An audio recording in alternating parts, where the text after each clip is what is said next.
actually my 13th wedding speech, and I'm really tired of giving speeches. I run out of jokes, and I'm not going to give you any joke. I have a captive audience here.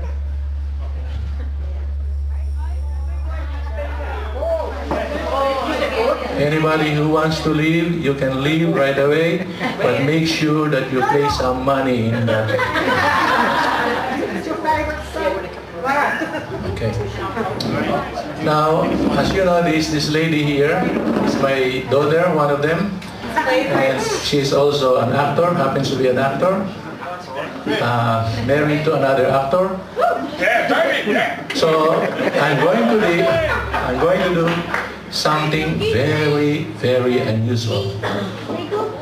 Toby, my favorite son-in-law, should I do it?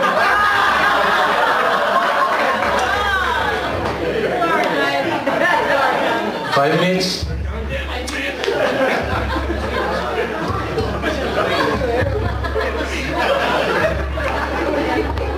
He's not included. As you know, I come from the Philippines. So my name is Jose Vergara. In the Philippines, there is no difference between V and D, F and P. So I'm going to make a parody of myself. Knock, knock, knock. Good day, Jose. It's nice to meet you. What can I do for you? Good afternoon, Father. You told me to come back here, so I am now here. Yes. I remember you want to go to Australia. Yes? Yes, Father, I want to go to Australia. Oh, good. We happen to have a visitor here from Australia. I cannot help you myself, but I just get him.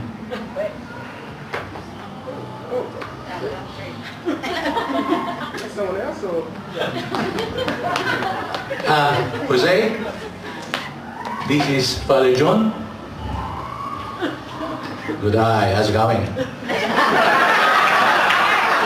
Excuse me, Father? I said, good day, how's it going?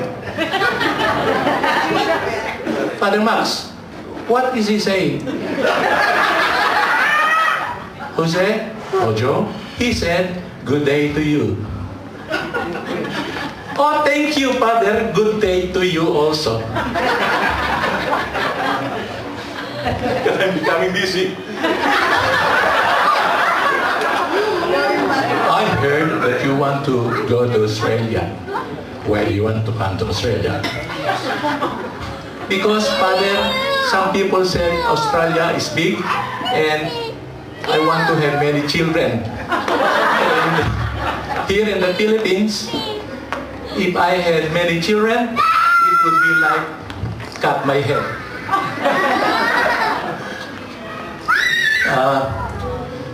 Excuse me, Father Max. There's something wrong with his blow. Are you sure he is okay? Yes, Father John is okay. It's just, the Filipinos, that's the way they talk. And you can interview him. Okay, Jose. What can you do in Australia? Father, I am a Catholic. I'm also a teacher. I can teach mathematics. Oh. Good on you. So you can come to us. Just to make the story short, because I think there were 3 people here talking in English. So I, as a Filipino, I thought I knew how to speak English. But when I talked to an Australian who has been in the Philippines for 2 weeks only, I had no idea what he was talking about. And he had no idea either what I was talking about. So we have another Australian who has been there for 10 years, and he was our interpreter. And from that chance, meeting, it resulted in our being here. And true to what I said, came to Australia, and we did nothing except produce children. That's not a joke. Okay, just make it short how we came to know Grace. And Carmela, where are you, my most beautiful firstborn daughter?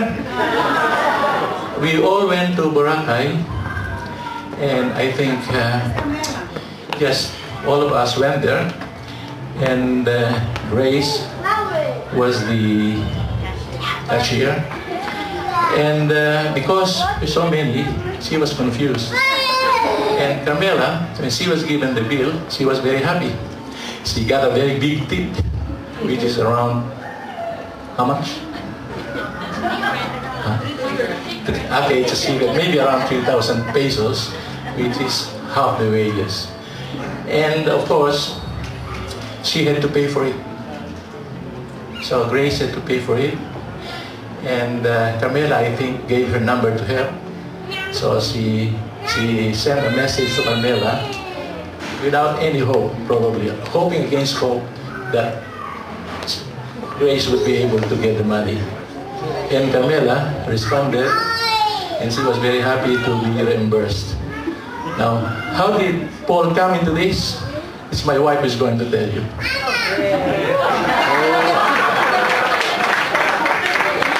My 5 minutes is finished. No. Should I continue? Okay. It was because of a cyclone, a big cyclone that hit Manila, and this was in our second trip. And therefore, we could not, we can go to Manila, we can leave Boracay, but we could not land in Manila. So, from Caticlan, my 3 sons-in-law, or 2 sons-in-law and 1 son, had to go back to Boracay. And in our stay of extra 3 days, I wasn't worried because I did not pay. I got plenty of money. So, during these 3 days, it was the time when Paul came to know Grace. I almost said intimately, but it's from then that the love blossomed, and eventually Grace came here to Australia. And I think I had to establish.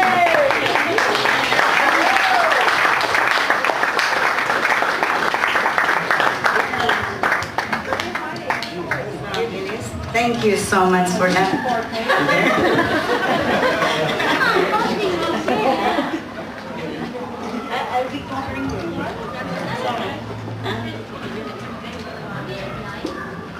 Okay, ready? 5 pages. Oh no, it's not. To my beloved children, children-in-law, grandchildren, dear relatives and friends, ladies and gentlemen, good evening. On behalf of my husband, who doesn't want to speak anymore, but he did his little speech. And all my loved ones, we warmly welcome you, Grace, to our huge family. And congratulations, but you owe me a congratulations too. Because you know what? There are 2 more to go. Thanks for marrying Paul. Okay. 2 more to go. My youngest son and my youngest girl, Mary. I met Grace through Skype, the visible way of communicating, and I would sometimes butt into it to be able to see and talk to her. And of course, through Facebook, I saw a lot of photos of her with Paul during his holidays in the town of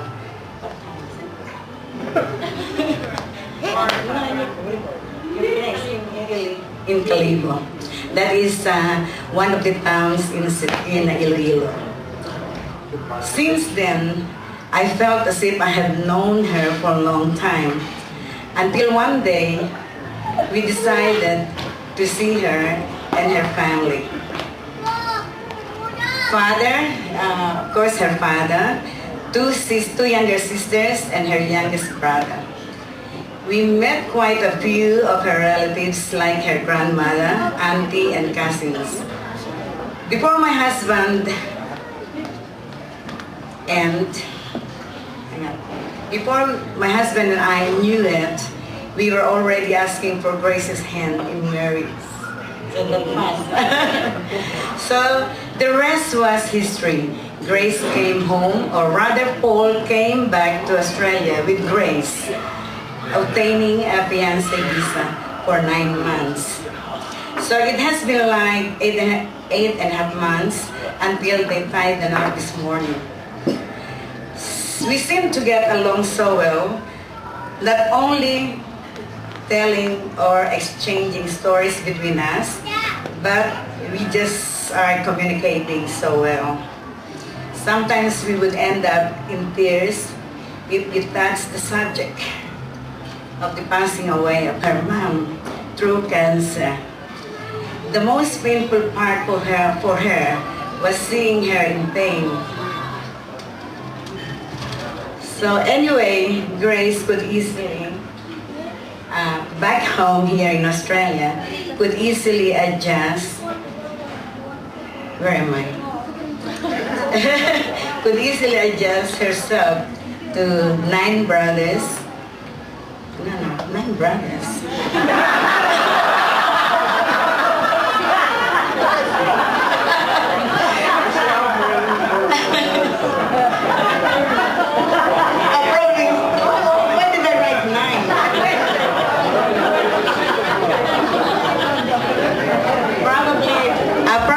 Because I have 5 boys. Then brothers-in-law. Yeah, brothers-in-law. Tony, Brian, Toby, and hang on. And Matthew. Sorry, Matthew. That's why. That's why I could easily adjust herself to the 9 brothers and sisters of Paul, considering that his brothers and sisters-in-law, plus the 12 nieces and nephews. One good thing was we could talk the whole day. She has learned. No, I can't see. She has learned to take into account some rules in our home. Rule 1, while having dinner, never get up and leave your food unattended. Otherwise, your dinner is dead. Okay, rule 2, never leave your Facebook unattended too. Because there are big hackers around. The most notorious is their dad. And Michael next. There, Michael then, my son. Grace, I think I have not told you yet about my favorite song. Remember the movie The Sound of Music? Starring Julie Andrews? And it goes like this. Let's start from the very beginning. All right. Number 1, Jesus said, go and multiply.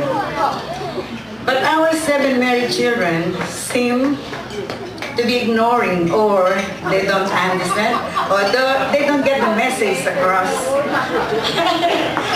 I'm supposed to have at least 50 grandchildren by now.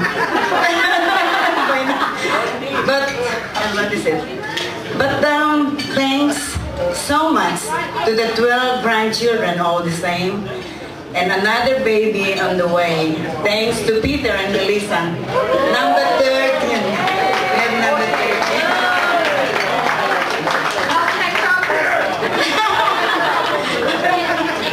And number 2, Jesus said, "Blessed the husband of a good wife. Twice lengthened are his days. A worthy wife brings joy to her husband. Peaceful and full is his life, and sober his heart." And number 3, last but not least, follow thy mother-in-law's footsteps.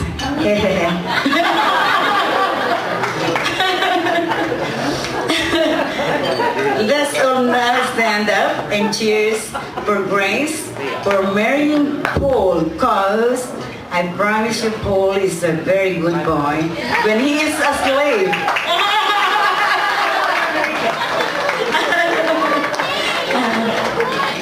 Okay, jokes aside, he is a marvelous person. Good as gold, like his dad. Words are not enough to describe him. Finally, Grace, listen, Grace. It's a warning from me. Okay, listen carefully. Ready, Grace? Within 24 hours, no return, no exchange.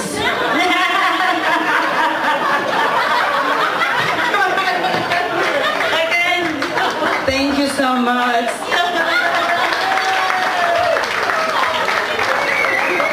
Well done, Rusty and Jose. That was a beautiful speech. Now, can we please have Ruben Tank Vergara for his speech? Come on, best man, up you get.